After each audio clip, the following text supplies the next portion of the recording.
Welcome to the Mr. R Show, presented by the MRR Institute. This podcast is designed specifically for tax professionals looking to scale and modernize their practice by maximizing revenue through resources. Join us as we explore expert strategies, innovative tools, and actionable advice to help you navigate the evolving landscape of the tax industry. Whether you're aiming to grow your business or enhance your client experience, you're in the right place. Now, let's get to the show and transform your practice together.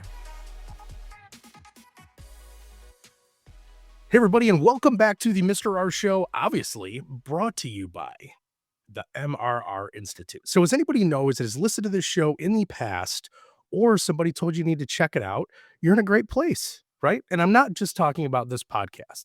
I'm talking about the fact that you are either already a tax professional or you have these giant aspirations of becoming the best one around, which, by the way, you're going to hear a little bit about from our guest, and my co-host will probably say something about this. It's actually frankly, a pretty damn cool profession to be in. It's not like what you've probably heard back in the day with, let's think here, whiteout pens, loud keyboards, fax machines, and pocket protectors. I don't think any of those are really involved. Maybe the phone thing, but we'll get to it as we dive into it. But I guess I should probably welcome back my co-host, Chris Picciurro. Actually, I should say Chris Picciurro, CPA. How are you, sir? How are you doing? I'm doing great. It's always fun to be back on the show with you. I'm so excited about our guest today. You and I really like him, and I would almost say John's got a man crush on you, Bob. But that's all right. We'll digress. Hey, you know what? You know why you probably say that is because I love the fact, and I'll let you guys get into it more, is that he's not actually from your guys' world originally. Like me and him have more in common, I think, than a lot of people. So marketing, I think, was his background a little bit. Absolutely. So we'll get into that story because that's a whole nother thing too, which, by the way, that does lead to fact too. Everybody can always transition into this. You don't have to stay where you're at now, but no more hints or no more clues. Right. Chris, who's actually on here with us besides your handsome self? Well, good segue, John. And yes, we are going to talk about the future of the tax profession. In general, in talk about tax professionals in general, but also in general, also specifically CPAs, and because there's a lot of them out there, but not enough. And as most of the listeners know, I'm originally from Michigan, and I although moved down to Tennessee about 9 years ago, but still very involved with the Michigan Association of CPAs. I am so excited to have the Michigan Association of CPAs president and CEO with us today, Bob Doyle, who is just a joy to be around. I really mean that, and we've really enjoyed getting to know him over the last few years. And Bob, thank you so much for joining us today. Well, thanks for having me, Chris, John. That's quite the introduction. I'm thrilled to be here, and thanks for the invitation. You know, if we added any more to the intro, you'd send us to your agent, and they would pass along your speaker fee, I'm sure. So yeah, don't worry, they'll get in contact with you. I'm sure that. Well, don't worry, I won't answer that one. Sure, we'll be in contact with his people. But Bob, thanks for joining us. You have such a great pulse of our industry, and your breath of fresh air coming from another industry. Into the public accounting profession. You interact with we'll get into how many different CPA groups, but interact from those solopreneurs, small firm practitioners, solo practitioners, all the way up to people in the large multinational publicly traded accounting firms, and in industry and in academia. So a lot of times people think, being a CPA, like John said, quite frankly, you're sitting with a pocket protector. I'm so old that when I started my the lease for my copier was more money than my rent because we had to print everything out. And but those times have changed quite a bit. But yeah, Bob, tell us a little bit about your background, and then we'll dive into how you connect with MICPA. Sure. Yeah, and like you said, I mean that I'm in a wonderful position. I'm blessed and honored to be the president, CEO, and leader of the Michigan Association of CPAs, or MICPA as we call it.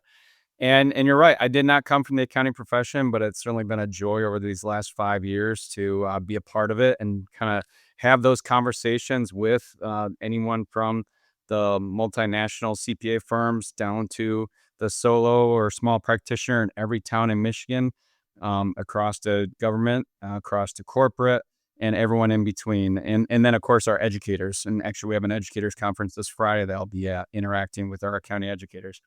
But I started, actually, as John mentioned, my previous position was in marketing communications and advocacy, working in the association world in actually the robotics industry and robotics and automation industry, which is kind of how I got into accounting from one association to the other. But before then, I was an engineer. And I guess, well, I should say I'm still an engineer, right? You're always an engineer. And I got my bachelor's degree in environmental engineering and worked in that field in the automotive industry for some time before I kind of changed careers. And that's one thing I have the pleasure of talking to a lot of students, both college students and high school students. I talk about the wonderful world of accounting, but I also tell them, you never know where your career could go, and I'm certainly an example of that. Wow, that's cool. And do you originally hail from the Mitten State? I am, yeah. I was born and raised in Grand Ledge, Michigan, just west of Lansing. I went to Michigan Tech up in the Upper Peninsula, the beautiful part of Michigan, which was wonderful to be there. And then my first job was with General Motors, which brought me down to the Metro Detroit area, and I've been here ever since. Wow, that's pretty cool. Actually, my brother-in-law and sister-in-law went to Michigan Tech, so they don't. Oh, okay. Yes, and obviously, I should say obviously, but they're both engineers. Or that's what their background is. So that was a pretty big leap going into the public accounting sector, in as far as going from one association to the other. And what were some of the things that drew you to accounting? Sure. So, one of my favorite parts that I was really excited about when I had the opportunity to pursue this position, my predecessor had been in this position for a long time, was CEO for 23 years. And so it was a great opportunity to maybe perhaps enhance change. And, for me to kind of come from outside the profession was certainly a good opportunity to look at the model, the strategy, and how we could improve things and perhaps change things moving forward.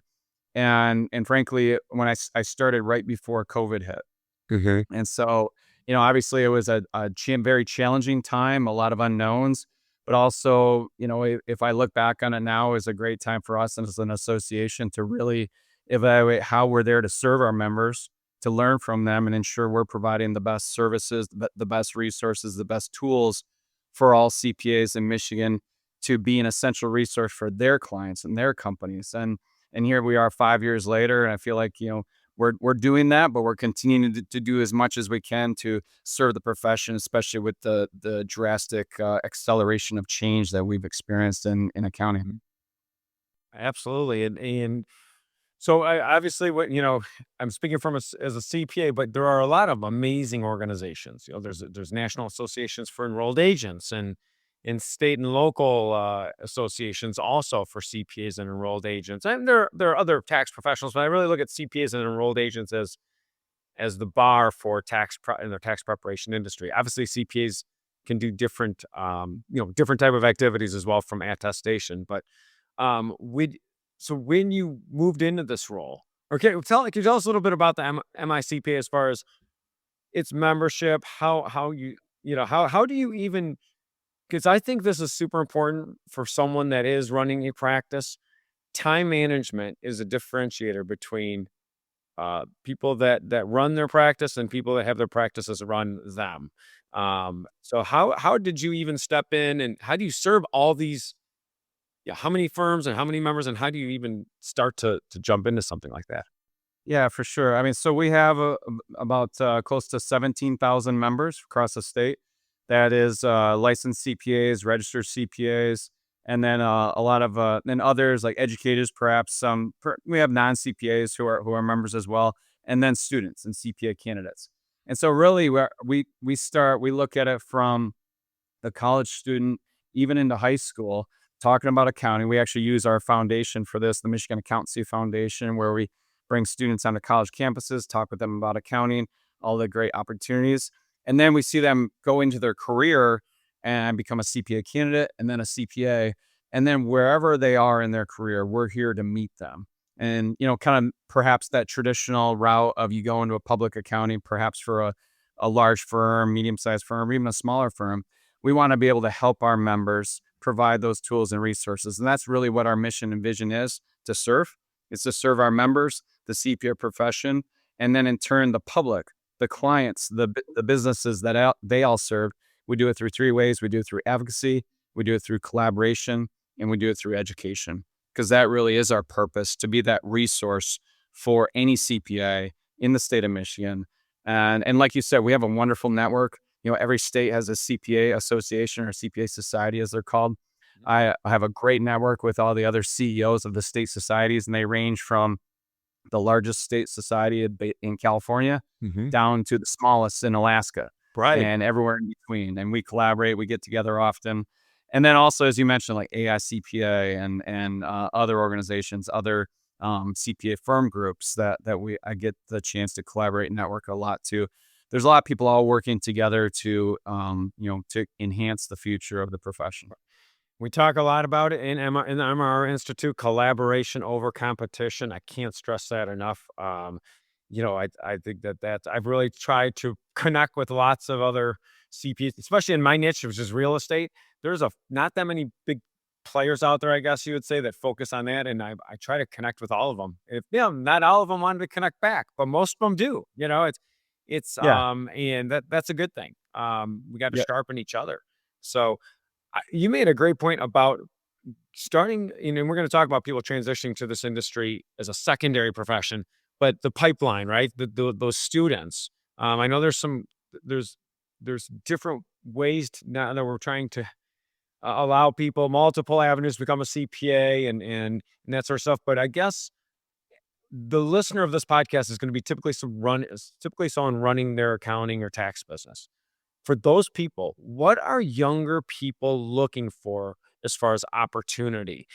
Because I think there's a big disconnect in what we wanted. I'd say I'm just turned 50. So what we were looking for was like trying to make as much money as we can right away, right? I don't think everyone's like that anymore. What are these, folks looking for as an opportunity? Well, I think a spirit of belonging is very important to them. A firm or a company that feels like that they are a part of, that they can have an impact on. I think we're finding more and more, particularly younger professionals, those coming out of college and looking to get into accounting. So that's a key to be able to offer that sense, that culture, that welcoming culture, that spirit. And but then also, like, we talk about pipeline. I mean, that's almost a lot of what I do is talking about pipeline, thinking about the future of the profession. There's been a lot of work done over the last few years, and as some people may have heard, this now push for offering an additional pathway to CPA licensure, and in some states are in different ways of advancing that. So Michigan, I'm happy to announce that we're close to introducing our bill. Because it's the law, it's a licensed profession. All 55 jurisdictions need to change their rules or their law in a way to offer that additional pathway for those that may not be familiar with it. So right now in the 55 jurisdictions, you need 150 hours of college credit plus 1 year of experience, plus, of course, taking all 4 parts and then passing the CPA exam. So the additional pathway now that's been approved by both the AICPA and NASBA and the National Association of State Boards of Accountancy through language in the UAA, or the Uniform Accountancy Act. This just happened a few weeks ago. Now offers the additional pathway of a bachelor's degree with an accountancy emphasis. You, of course, have to have that accountancy background. So basically a bachelor's degree in accounting, plus 2 years of experience, plus, of course, passing all 4 parts of the CPA exam. So we hope that will help reduce that barrier that some students may have been facing and when going to accounting, when they could choose between, I could go into marketing or finance or something. get a bachelor's degree and start working rather than have to stay for that extra year. Right. And we're planning on getting that bill introduced soon and hopefully passed through the Michigan legislature and signed by the governor so that we can hopefully start licensing CPAs with a bachelor's degree in 2026. Well, I think that, I've been trying to get involved with the Tennessee Society down here, and just our last day on the Hill, which is in March. That was one of the hot items talking Yep. about. And honestly, I think that, I don't know how to put this, but I think a year of work experience, you're going to learn a lot more how to be a great CPA than one more year of being in Yep. a classroom. Doesn't mean you shouldn't And go back that's for your master's, but Yeah, and that's what we've heard from our members, particularly even our small practitioners who maybe this will give an opportunity to hire more, be more competitive with I don't want to say just a bachelor's, but with the bachelor's degree rather than staying for that additional year for the master's. And we are keeping that pathway, like you mentioned. I mean, there's still gonna be students who want to go and stay for that master's degree. I mean, there's some great masters of accounting programs out there, and but this gives an additional pathway to hopefully welcoming more Michigan CPAs. absolutely. I mean, we definitely need it. It trickles all the way down into high school and middle school and financial awareness. I mean, that's I think that understanding the different things that CPAs can do in general. It's not just tax preparation. There's so many Oh different yeah, things. It's yeah, and interesting. that's Go ahead. I'm sorry. go ahead. Well, no, yeah, I was gonna segue into, yeah. What other things are you seeing? I know, like, the federal government, a lot of who they're hiring on the forensic side, or on I know that law enforcement loves to have CPAs on their team for financial crimes and investigations and that sort of stuff.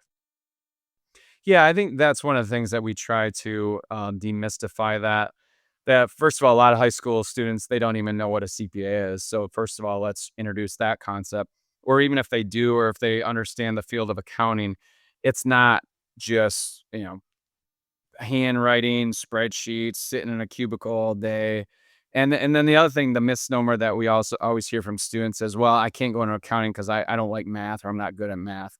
Well, guess what? You don't need to be good at math to be a good accountant. I mean, as long as you know Excel and Uh-huh. the software is there for you. But if you like working with people, if you like helping people, if you like usually when I ask students like just accounting, they just love the balancing things, right? I mean, if it just makes sense to them. I was like, well, guess what? This is a fantastic career to get started in, and you could have your whole career in. I mean, but that could range to go into public accounting. You could go into corporate. You could work for a nonprofit. You could go into government. You could be an educator. You could start your own business and be an entrepreneur. I know a lot of your listeners are entrepreneurs, and that's one thing that actually excites me most about this profession. I'm seeing more and more younger CPAs who have gotten some experience, and now they're hanging their own shingle and going out there creating their own firms and doing it the way they want to do it and killing it. And that's I see a fantastic future for those. Not only maybe you focus on tax preparation, but it's a more full gamut of client advisory services. This isn't just your transactional CPA anymore that you see once a year. This is the CPA that is really embedded into their client's business. They do it through advisory, tax planning. They do it through perhaps fractional CFO. They do their books. I mean, they are so engaged with their clients that they're indispensable to them. And so that's really where I see the future of the profession, especially for smaller practitioners. Absolutely. We're finding we have some peer-to-peer mastermind groups that John and I administer, and we're members of, that a lot of younger people in it. And, they're just dying to just figure out a process and then understand and then follow that process. But they're learning that, CPAs are very, very, and enrolled agents also, like, you are so trusted by your clients for things way beyond, just a tax return. Think about, like, who's your most trusted person in your life? And maybe it's your parent, maybe it's a sibling. My parents, I've been very close for my whole life. Sometimes I ask them for advice on things they have no idea about because I trust them. Maybe I just want to. Right. So you are that trusted resource for your clients, and yeah, you could. We talk about it all the time. Your practice is going to run how you engineered it. So you're an engineer, right? So if we hear these practitioners complaining about the same things over and over again. It's like, well, you engineered that. So let's re-engineer it and make it what you want it to be. So yeah, that is, and it's interesting with the people coming into the profession, the younger people. Nowhere when we were talking about the spirit of the organization, the culture of the organization, where we worried about like how much am I going to make right this second. Obviously, we need to pay reasonable compensation and opportunity, but that's that then, and which leads me into one of the challenges here, is that we do have, unfortunately, and a lot of people, it's funny, some of my friends that aren't accountants are like, man, isn't that a good thing that 75% of CPAs are expected to retire in the next 15 years? And I'm like, no, it's really not. Especially if you are someone, and let's face it, there's a lot of mature age people that 25 years ago, when they started their practice, thought there's going to be a gold, a leprechaun in a bucket of gold when they could sell their practice to someone. Yep. And if you got that much less people in our pipeline and a big retirement cliff, then that's not going to be there. Sure. So that's not necessarily a good thing. Right. Because now we have people that are underserved, and we have less people sitting for the CPA exam. So less people going in for accounting degrees. And I don't want to paint this totally grim picture, but we've got to, and that's what I love what you're doing. It starts from the beginning. Like, obviously you're serving your members, but you've got to, almost like you're recruiting an athlete. Of course, there's a transfer portal now, but the recruiting starts, when they're younger, right? And when the sophomore, junior in college. Well, So I'm doing the reverse transfer portal because those students who think they want to go into finance, I tell them, you know what, let's transfer into accounting, because when I tell them if you go into finance, you can't go into accounting once you graduate. But accounting is a great base. If you want to go into finance later, you can go into finance, but you can't go the opposite way. You can't get a bachelor. I mean, I guess I shouldn't say can. You can still go back and get your accountancy requirements, but it's a much easier transition to start in accounting and then go in all these different directions. And that's what we encourage students to do for sure. And I think too, and, going back to, kind of that traditional pathway of a college student, I think a lot of, especially bigger universities, tend to push, the big firms, and which, believe me, is a fantastic pathway for a lot of students. But there's also a lot of students that just aren't cut out for a big firm, who might fit great into a medium-sized firm or a smaller firm. And I know that's especially when I talk to our small firm practitioners, or, we're going to have our small firm practitioners conference here in a couple months. I'm looking forward to that. That's been a challenge, I know, is finding talent, recruiting talent. And so I hope this will help, like, not just with the bachelor's degree pathway, and then they can come, start working in, perhaps they want to live in a smaller town or something like that, and be closer to family or whatever. I really think this is an opportunity for that as well, because there are fantastic small firms all across Michigan who, again, are serving a huge need, especially as some, the effect of private equity on some of these larger firms as they continue to get bigger and bigger. These small firms are going to be even more and more important, and to serving the need in their communities for their small businesses, heck, even bigger businesses, So yeah, that's another thing that I'm really excited about, that hopefully this pathway and these future CPAs will end up in these fantastic firms that they have great work-life balance. I know a lot that we live in beautiful Michigan in the summer. It's starting to become really nice here. They don't work very hard in the summer, and that's a pretty nice place to be when you're in Michigan and not working very hard on your boat or on the golf course.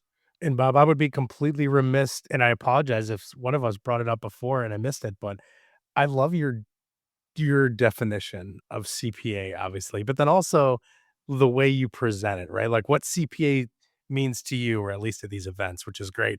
But then also too, in that, I run into a lot of people at the events that you guys have put on, and other ones, some of the national ones. And it's really interesting to me where some people go into a conversation like, yeah, I've been doing this for a while. It's okay, regarding, being a tax professional, but they really enjoy, like, that they're a business owner, that they're doing it, it's theirs, and just how the two of those kind of merge together. So I think that might add to a little bit of what you said, right? It's like you don't have to be like, I am all about the numbers and I don't care about anything else. And I'm so good at math. And this is what I do. I'm a mathematician. I just happen to do taxes. But like maybe walk us through like what the makeup of kind of a quote unquote modern CPA uh kind of looks like a little bit more, right? Too like do you find people maybe coming out of college, or are they younger, or are they older? Like what maybe are their backgrounds a little bit, or what's does their passion really lie in the numbers, or just I know we spoke about it a little bit, but Yeah. kind of a twofold. So what's your definition of CPA? I think is a great place to start with, and then that question. Well, you know what CPA stands for, right? I didn't until you said it actually. The coolest profession around. And you need to be wearing your sunglasses on a Well, if we stage were on video, I would have my sunglasses right now, but and your shoe and your custom, what are they, Nikes? Is that what you Air have? Force There you One, go. yeah, I have baby. my Everybody I have who's my listening to this, Nikes, my Air Force One, my sunglasses, and we are all in. And other state societies have done this too. I can't say that we invented this by any means, but it really I think it's a mindset. It is. It's a cool opportunity for your career. And I wear the Nikes because fewer and fewer students know who Phil Knight is, but that the recent movie helped. But I always say, but everyone knows Nike, one of the most recognizable brands in the world. That Nike swoosh, and Phil Knight, the founder of Nike, guess how he started his career? He was a CPA. So that's why I tell students. That's why I wear my Nike Air Force Ones. I just got a new pair actually, and and they say MICPA in the back because we are the brand. I mean, we as in not only the state societies, but all of our members are the brand. That's why we encourage our members. Hey, when you have an opportunity to mentor a student, talk to a student at a work function, a chamber event, a family function, even tell them about your career. Tell them, and let's not talk about, oh, I work 80 hours a week during tax season and I like it. And first of all, that's a lie. No one likes working 80 hours a week. And B, that's just not how like, if you want to have a well-run culture that people want to stay at, you can't make them work 80 hours a week anymore. Yes, are there times of busyness? Yeah, there are, of course. And there should be. In any career, there are times of where you might be working more than the traditional 40-hour work week, if you will.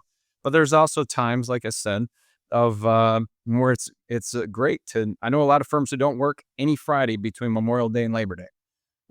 That's a great place to work when you have every Friday off.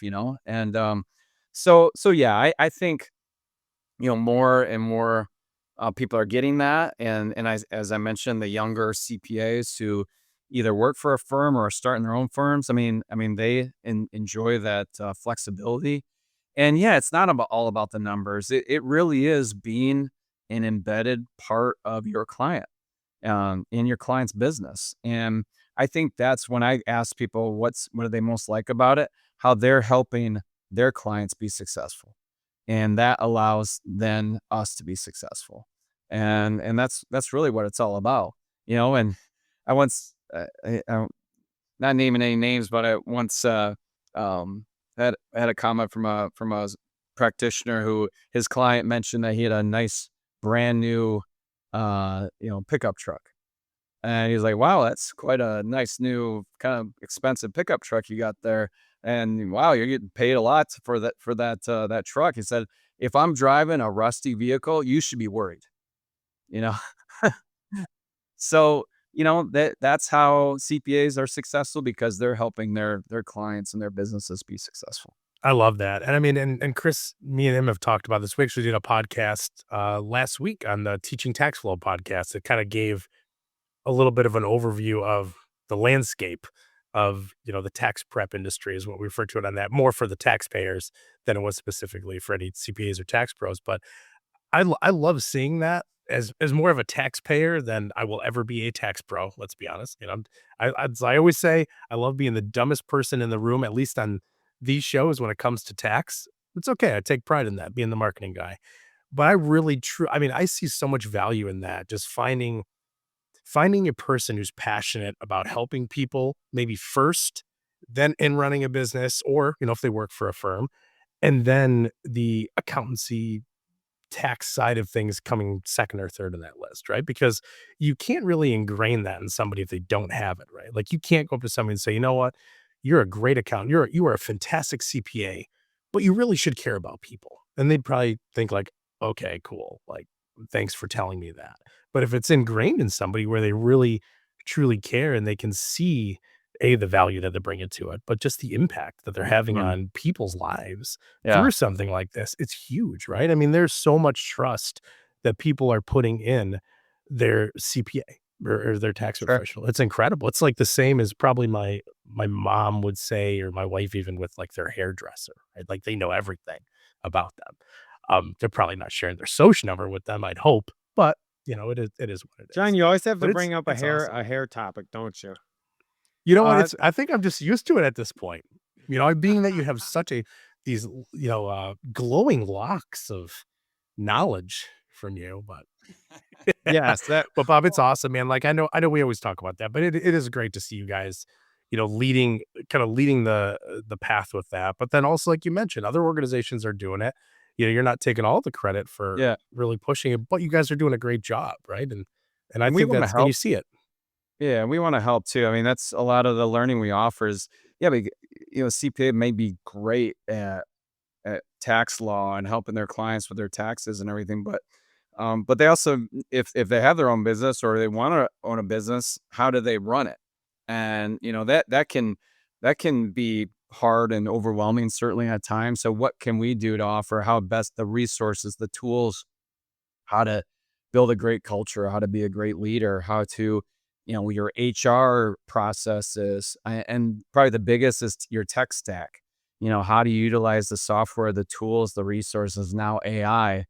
I mean, there's so much out there, and frankly, it can be overwhelming at times, I'm sure, and certainly costly for firm owners to make those decisions and how best to utilize their technology resources and all their other resources too. So working together is also, and that's a lot of, Chris, you had mentioned earlier about the collaboration. I mean, that's what I see when our small firm owners get together. There is not no competition there because there's plenty of work for everybody. They're all there to build relationships and to learn from each other, and Absolutely. and for us to hopefully be able to create that avenue, that venue for others to learn from each other, and also, for us to certainly educate and but also for them to learn from each other is really key for us. I couldn't agree more. I think when we're, I want to, before I forget, because I was making some notes, talking about like you don't have to be a math wizard to become a CPA or tax professional. I, honestly, if you truly enjoyed 10th grade algebra, then you will do phenomenally in this profession because it's all about balancing transactions like debits and credits and once you guys, that's really the big the base of accounting principles. You don't have to be good at calculus to be a great CPA. Just algebra, 10th grade algebra, that's it. If you like it, if you like that balance, then you could really have fun in this profession. So what I would do is I'd go recruit every guy and girl that got A or higher in 10th grade algebra to be in a future CPA. That's a good Um, idea. I'll that sit outside of high school algebra classes. Here's our brochure about what accounting is and how to become a CPA. Well, don't let John do it. Last he's gotten asked to leave a bunch of 10th grade. I bet you sitting outside a bunch of high schools, and so we That was only when I we was had in we high had school, some Chris. issues with that. They still whatever. I don't know where Anyway, you pulled that story from. What it's I don't only know what because Google it's search you found that on, but and I would say the cool thing about being we do a lot of practice management consulting, and like I said, I always tell small firm practitioners it's way easier to turn around a motorcycle than an 18-wheeler. You can be Sure. nimble. So Hmm. I want to talk about kind of the different challenges big firms and small firms face from Bob's perspective, but we you hear as a tax professional or accounting professional, niches equal riches all the time, right? And maybe they're, but I kind of take a broader view. Like, yes, we have our niche, but I feel like niche or a segment. So if you love living in Calcasta, Michigan, So I'm sure someone's going to listen to this. There's probably 1 or 2, 3 small firm practitioners there. You can have an amazing lifestyle. Your segment, you don't have to know. It could just be business owners in your county and what are some of the trends in that county. So get involved with the economic development council in that county. Get involved. Like just because our niche is real estate, we help investors all over the country. That's just our passion. That's what we love doing. However, um, just it doesn't have to be in a certain industry. In other words, it could be a segment, and maybe you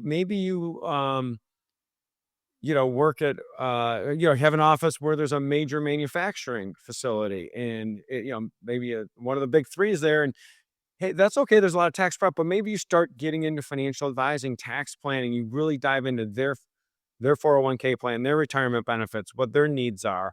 Um, you could just you lean into any of those things but you want to make sure it's something you have a passion for, obviously. But a lot of people, like you're mentioning, Bob, love their community. They're and especially, quite frankly, if you're in a community that is very affordable, you can you could live extremely comfortably, have an amazing balance of life, and be a pillar of that community, really. And that's a very rewarding position to be in. Yeah, I mean, you drive through any small town well, of course, the medium and large towns too, but you'll always see a door with CPA on it. Mm-hmm. And in any town, they're always the most trusted and respected profession in that town. They're asked to join a board, and they're always asked to be the treasurer. But a lot of times, some CPAs say, "I'm not going to be the treasurer." Right. Well, I would love to join your board, but I'm not going to be the treasurer. And so yeah, I mean, there is great opportunity, and whether you're in, where we are and just outside of Detroit, Michigan, in a major metropolitan area, but not far from here, it can be pretty rural, and it's great opportunity anywhere. And whether it's that niche where you're specifically focused in a certain category or a little bit more broad, small business, manufacturing, there's tons of small, tier 2, tier 3 manufacturers all throughout Michigan. I mean, those are all great opportunities to serve clients. And kind of going back to what we started with, there's a lot that are looking to retire. They built these wonderful practices, and there is opportunity for acquisition for sure. We've been seeing quite a bit of that. But even the smaller firms, and that's hopefully. I guess I would put this out there is succession planning is super important. And even early, like if you're not going to retire for 20 years, you need to start thinking about succession planning. Who is the next generation of who's going to take over your business? Do you want to bring on a partner?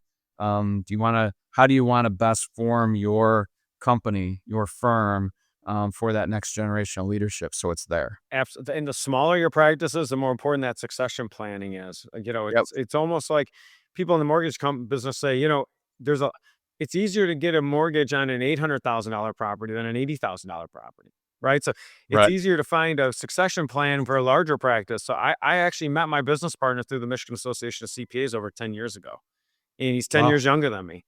And it's been, we're good yin and yang. There you go. And it worked. I would have never met him. And this isn't just a commercial for the Small Firm Practitioners Conference. I would have never met him if it weren't for that small firm conference. And so if you are listening to this, first of all, thank you. If you're not listening to this, you're not listening to me complaining that you're not listening. So I'm just going to move on from that. But no, consider, there aren't many state associations that offer, if any, maybe one other, a small firm practitioners conference. The biggest challenge for small firm practitioners isn't preparing a Schedule C and wash sale rules. It's operating your business. There's two completely different skill sets. As you wear a hat of a firm owner, and you wear a hat of a practitioner, a tax practitioner, and they're different. And when you first start, you got to wear both of them. So for those type of conferences are critical in establishing those relationships and finding your little group of people they can bounce ideas off of, and learn. Like you said, Bob, I mean, you could ace the CPA exam and you have no idea what technology stack to develop. You have no idea what your needs are for CRM, tax software, all this stuff. And those type of conferences and opportunities, yes, they're expensive. They can be expensive. I think yours is reasonably priced, but I'm just saying We from try a to keep ours reasonable. travel, pardon? We try to keep ours No, reasonable, but it's very reasonable. So yeah, even if you don't live in Michigan, consider checking out this conference. And it, but you can't. It's one of those things you can't afford not to do it. It's like a toothache. Like my wife had a toothache last week. It's like, look, it's going to cost money, but if you don't, she's in dire pain. She's got to go. It's going to cost you one way or another. So I think that for small firms, like you said, succession planning super important because it's going to, you've got to and think about designing your firm based on processes running it, not people. Even if you're a sure. one woman or one man band, because we're unreliable. Humans are unreliable. Like one of us could have gotten sick and gotten the flu or something today. Sure. Not showed up. Um, Bob, I want to ask you about, because I really don't work with big firms very often. What are some of Right. the differences in big firms or small firms, kind of needs and when I say needs is challenges, I guess I should say, as a firm, and then what are some of the bigger differences? Yeah, well, I think, well, challenges in some way. I mean, I have the chance to meet with, office managing partners of the big firms, of, the big four, if you will. But even, once you get up to the top 20 or so, they all have offices. Most of them all have offices here in Michigan. Talent is certainly one of them, ensuring that they hire and retain talent is certainly key. Um, and then even trying to engage them in learning, that has been very challenging for them since COVID. And I don't want this to turn into a return to the office discussion or argument, but actually one thing we're hearing is the young professionals that are coming out of college now actually want to come to the office. They want to work in an office. They want to be around people. And one of the reasons why is they all graduated from high school during COVID, and it wasn't fun. Right. And they started college, remotely, and they're sick of it.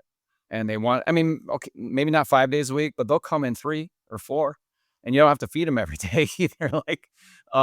Like a lot, hey, we'll serve you lunch if you come in the office. So that, I think, but at the same time, they're still struggling with getting even, managers who need to have the interaction with the young people and to train them and to help learn from them. So that's when I talk with younger professionals, I tell them, what a good way to advance in your career, go to the office, go be around people, go learn.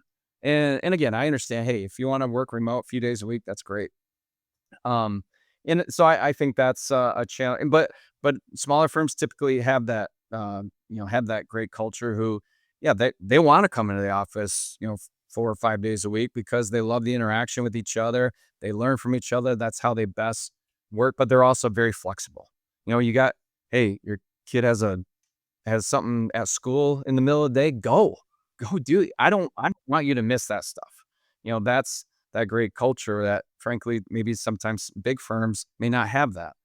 I think I would say probably, and certainly, thinking about, I talk a lot about advocacy related, things impacting the profession, policies and things like that in particular, and then, licensing and things like that. Mhm. So those are all things but I think the biggest thing is talent and ensuring that they're doing what's right for their staff, and knowing that, hate to say that the turnover is pretty high in those firms. It's almost expected. Right. And, what I look at is when I talk to large firms, I know that a lot of those younger professionals in that room aren't going to be there in a few years. So where are Mhm. they going to end up? Are they going to end up at a smaller firm? Are they going to end up in corporate?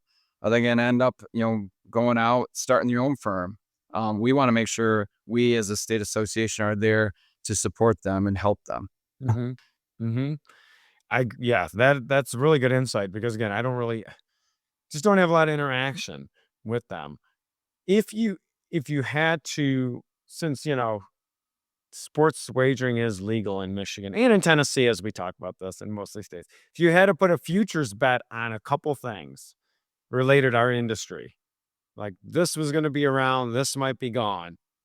Oh, I guess I'm asking you to break out your crystal ball. Where does this go? If you're advising, I know you're a dad, you're advising, I guess it's anyone, right? I mean, and actually the people at the end, kind of the let's say they've got 5, 6, 7 years more left and they want to retire. They're at the biggest risk in some ways, like you said, the transition planning and exit planning. But what do you see the future looks like in the next, let's say 3 to 5 years? Because I think farther than that, it's hard to, it's hard to imagine in our I industry. think, well, first of all, I would tell any student to go into accounting. It's a great base. Take you anywhere. Get your CPA license. Once you get that, you'll always have it. Those 3 letters will always be after your name. And that is what can help pave the way for opportunity. Because we've seen over the history that in times of uncertainty or instability is when interest in the profession actually increases. And so actually we're starting to see that a little bit. This past school year, there was an increase in the number of accounting undergraduate students across the country. It had been going down since before COVID, and we're starting to see uptick a little bit. It's not as high as it was back in like 2018, 2019, but hopefully some of this that we're doing is starting to work. And I would say keep your ears and eyes open to opportunity. I mean, if you do, go in and you graduate and go in and work for a large firm, that's great. I mean, you can work there and become partner and work there for 30 plus years, but you could also realize, what, maybe that's not necessary for me. I want to go work for a smaller firm and I want to, really have greater impact on my community and have a great work-life balance in that. I mean, keep that open, because you could be there after 3 to 5 years of experience. I do see, we could do a whole podcast about private equity and the large firms getting bigger, and that middle size firm is getting smaller. And so, but the smaller practitioners, the community based firms, as I like to call them, they're going to continue to be more and more important, because of the kind of the way that the profession is evolving with these firms, getting bigger and bigger. And then finally, if someone says, "Oh, AI is going to take all the accountants' jobs," I'm so sick of hearing that, because it's not. It never will. AI is a tool. Just AI has been around for 40 plus years. Just like the first Excel spreadsheet or Lotus 1, 2, 3. Remember that? And I don't remember it. I just heard about it. I'm too older than you guys. I have nightmares about it. I remember Lotus Notes very vividly. Lotus Notes, yeah. Believe it or not. So the tools change, and so I heard this quote. It's been said a couple times. So I apologize. I'm not sure who to attribute it to, but it said accountants, or AI is not going to take accountants' jobs. It's accountants who embrace AI who are going to take the jobs of accountants who don't. So, what can we do to help better support? Because it is, it's a lot. It can be a lot of money, a lot of investment. How do we best utilize these tools? I think our buddy, and I don't know if he came up with that but John Higgins, who is a friend of the MICPA, was on this. Oh yeah, on this here podcast. Well. Pardon? John probably said that. Maybe it was John who was the first one to say that. We'll give him credit, but I don't know if he was the first one. But yeah, he definitely. We did an future. We were talking about AI in our profession with him. And he's a great resource. And but yeah, I agree. It's a tool, just like the internet. I mean, and I really, really like the term, I wrote it down, community-based CPA. It's because that's what it is. If in that could be a segment in itself, instead of saying I'm a small per time, or I'm my own, like, you're serving a community. Well, you're on our small practitioners member resource group, and we've actually workshopped that term because I think we should embrace the name small firm, but you are really because a lot of times I'm like, well, I don't consider myself a small firm, but that's why we also use the term small firm, mighty impact. because you might be a small firm, but you have a mighty impact on your community, your clients, your family, yourself. And that cannot go unnoticed for sure. No, that's true. And I think that this is these are just things that people have to understand, and really running, getting to know how to run your practice is so important, and looking at what's going on out there. There's a lot of times, especially those community practitioners, they just get in there in a little cube, not necessarily a real cube, but just a whole kind of a very short-sighted, and because they're so involved in all the things that they're doing for their clients, they're not working on their business at all, and seeing what's going on out there. So, Yeah. but yeah, that's I agree, and it's really neat to hear about some of the challenges of the big firms. There's just so many opportunities. The pathways now for CPAs go well beyond just a CPA firm. There's industry, Right.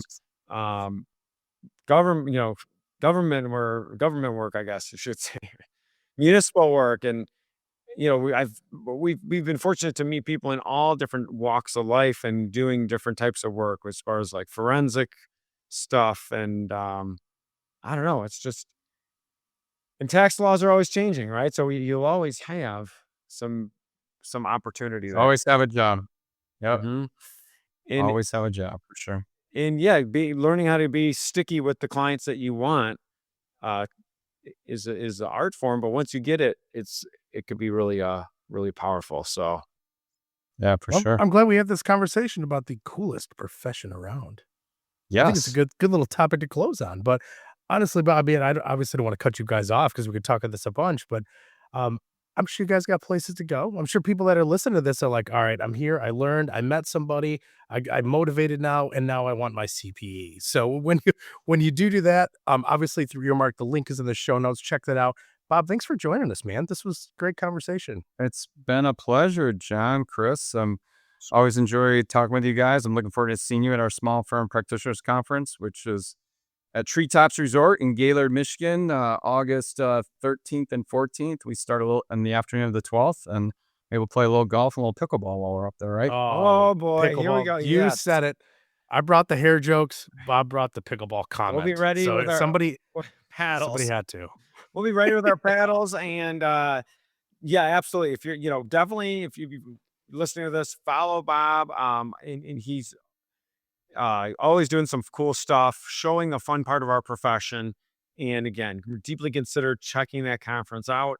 It's in a gorgeous part of Michigan. Actually, we took, and then I promise our best friends down here are from the South, Alabama and Georgia, and they've always wanted to go to Michigan. So we did a weekend trip we were doing to Mackinac Island and Traverse City, and they're like, we didn't know all this. Like, and we went in September, and it was just an amazing weather weekend, the weekend Oh, after yeah. Labor Day. Thank goodness last year.